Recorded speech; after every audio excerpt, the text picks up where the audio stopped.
जय हिंद। यह है इंग्लिश ग्रामर का 5 पार्ट। इसके पहले हमने देखा है पार्ट ऑफ स्पीच 8 प्रकार के होते हैं। अब देखेंगे इनका एक एक डिफिनेशन और एग्जाम्पल। पहला नंबर आता है नाउन। नाउन को इंग्लिश में क्या कह सकते हैं? परिभाषा: a noun is the name of a person, animal, place, thing, feeling और आइडिया। ये एक परिभाषा होगी। दूसरी परिभाषा कह सकते हैं a noun is a name of anything, मतलब कोई भी नाम हो उसे संज्ञा कहते हैं। तीसरी परिभाषा हम देख सकते हैं a noun is a naming word, कोई भी नाम हो उसे संज्ञा कहा जाता है। अब इसको हिंदी में देखते हैं। नाउन की परिभाषा हिंदी में, नाउन को हिंदी में बोलते हैं संज्ञा। इसकी परिभाषा क्या है? किसी व्यक्ति, जानवर, स्थान, वस्तु, विचार या भाव के नाम को संज्ञा कहा जाता है। ऐसे इनमें से कोई भी नाम आ जाए उसे संज्ञा कहा जाता है, चाहे इंसान हो, चाहे स्थान का नाम हो, चाहे जानवर हो। एग्जाम्पल में देखेंगे जैसे Ram, Sita, cat, pen, etc, मतलब आदि। इस प्रकार के नाम को क्या बोला जाएगा? नाउन बोला जाएगा। अब देखते हैं दूसरा पार्ट। दूसरा हमारा आ जाता है यहाँ पास प्रोनाउन, PRONOUN, नाउन। प्रोनाउन को हिंदी में सर्वनाम कहते हैं। प्रोनाउन की परिभाषा देखेंगे। A pronoun is a word used instead of a noun. इसे दूसरी परिभाषा में कह सकते हैं a pronoun stands for a noun. इसकी एक और परिभाषा है।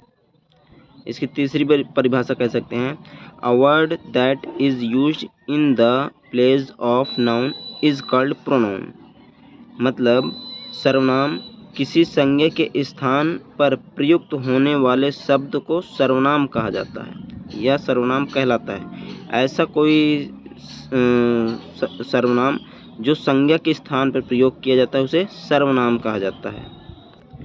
एग्जाम्पल के लिए हम देख सकते हैं जैसे he, she, it, I, you, we, they, etc, मतलब आदि। इस प्रकार के शब्द को सर्वनाम कहा जाता है यानी प्रोनाउन कहा जाता है। अब देखते हैं तीसरा। यहाँ पर तीसरे में देखेंगे, तीसरे नंबर पे आता है वर्ब, VERB। वर्ब मतलब होता है क्रिया।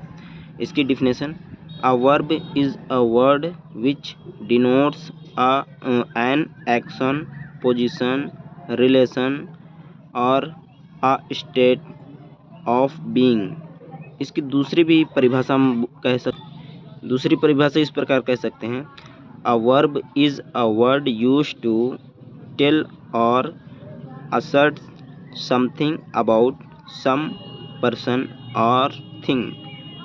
अगर इसकी तीसरी भी परिभाषा कह सकते हैं इस प्रकार अ word that denotes action of subject is called verb. अलग अलग किताबों में अलग अलग परिभाषाएं मिल जाती हैं, मगर सभी परिभाषा का मतलब वही होता है। अब इसकी हिंदी में परिभाषा देखते हैं। क्रिया, वर्ब को हिंदी में बोलते हैं क्रिया। परिभाषा: ऐसी शब्द जिससे होने या ना होने का भाव हो, अर्थात जो कर्ता के कार्यों को बताए, मतलब जो सब्जेक्ट होता है उसको कार्यों को जो बताता है उसे क्रिया कहा जाता है। या तो इस प्रकार कह सकते हैं वह शब्द जिससे किसी के कार्य, व्यवहार, अधिकार, संबंध या अवस्था का बोध होता है उसे क्रिया कहा जाता है, मतलब वर्ब कहा जाता है। एग्जाम्पल के लिए हम देख सकते हैं लाफ मतलब हंसना, ये एक कार्य होता है, वर्ब होता है। इट मतलब खाना, गो, रन, इज, आर, etc, मतलब इस प्रकार के जो भी शब्द होते हैं उसको क्रिया बोलते हैं, वर्ब बोलते हैं। अब देखते हैं चौथा। नंबर 4 पे आपका आता है एडजेक्टिव। इसकी डिफिनेशन जो होगी an adjective qualifies a noun और अ प्रोनाउन। दूसरी परिभाषा बोल सकते हैं an adjective is a word used to add something to the meaning of a noun और अ प्रोनाउन। इसकी हम तीसरी भी परिभाषा दे सकते हैं a words that modifies to a noun और pronoun is called an adjective. इस प्रकार से इंग्लिश में कोई भी 3 या एक ही याद कर लेंगे तो काम हो जाएगा। अब अगला नंबर हिंदी में। एडजेक्टिव को हिंदी में बोलते हैं विशेषण। अब इसकी हिंदी में परिभाषा देखेंगे। ऐसा शब्द जो किसी संज्ञा या सर्वनाम की विशेषता बताए उसे विशेषण कहते हैं। एग्जाम्पल में हम देखेंगे जैसे some food, all things, 6 boys, any boy, this book, etc। इस प्रकार के शब्द जहाँ भी आए तो वो क्या होता है, वो होता है विशेषण। अब अगला नंबर 5वां देखते हैं। 5वां नंबर देखते हैं एडवर्ब। इसकी जो परिभाषा इंग्लिश में है इस प्रकार कह सकते हैं, an adverb qualifies a verb, an adjective और एन अदर एडवर्ब। दूसरी परिभाषा बोल सकते हैं, दूसरी परिभाषा इस प्रकार बोल सकते हैं, an adverb is a word used to add something to the meaning of a verb, an adjective और अनदर एडवर्ब। हिंदी में इसे किस प्रकार कहेंगे, एडवर्ब मतलब होता है क्रिया विशेषण। परिभाषा हिंदी में, वह शब्द जो किसी क्रिया, हिंदी में परिभाषा क्रिया विशेषण, वह शब्द जो किसी क्रिया विशेषण या दूसरे क्रिया विशेषण की विशेषता बताए क्रिया विशेषण कहलाता है। एग्जाम्पल के लिए देख सकते हैं, slowly, carefully, beautifully, careful, very, too, yesterday, today, soon, here, there, etc। इस प्रकार के शब्द जहाँ मिले उसे क्रिया विशेषण या एडवर्ब कहा जाता है। 6 नंबर पे आता है हमारा प्रीपोजिशन। इसकी definition, a preposition is a word placed before a noun और a pronoun to show its relation to some other word in the sentence.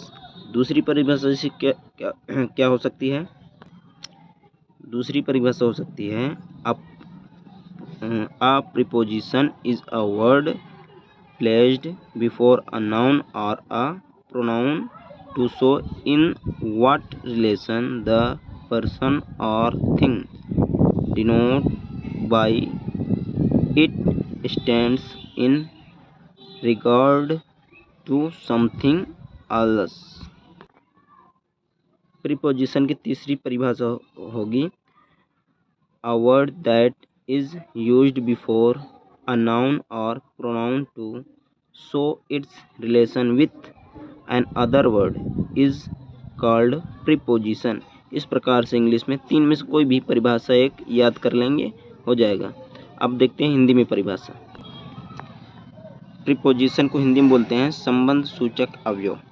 तो इसकी हिंदी में परिभाषा हो जाएगी, ऐसा शब्द जिसका प्रयोग किसी संज्ञा या सर्वनाम से पहले किसी अन्य शब्द या अन्य शब्द से संबंध दर्शाने के लिए किया जाता है, संबंध सूचक अवयव कहलाता है।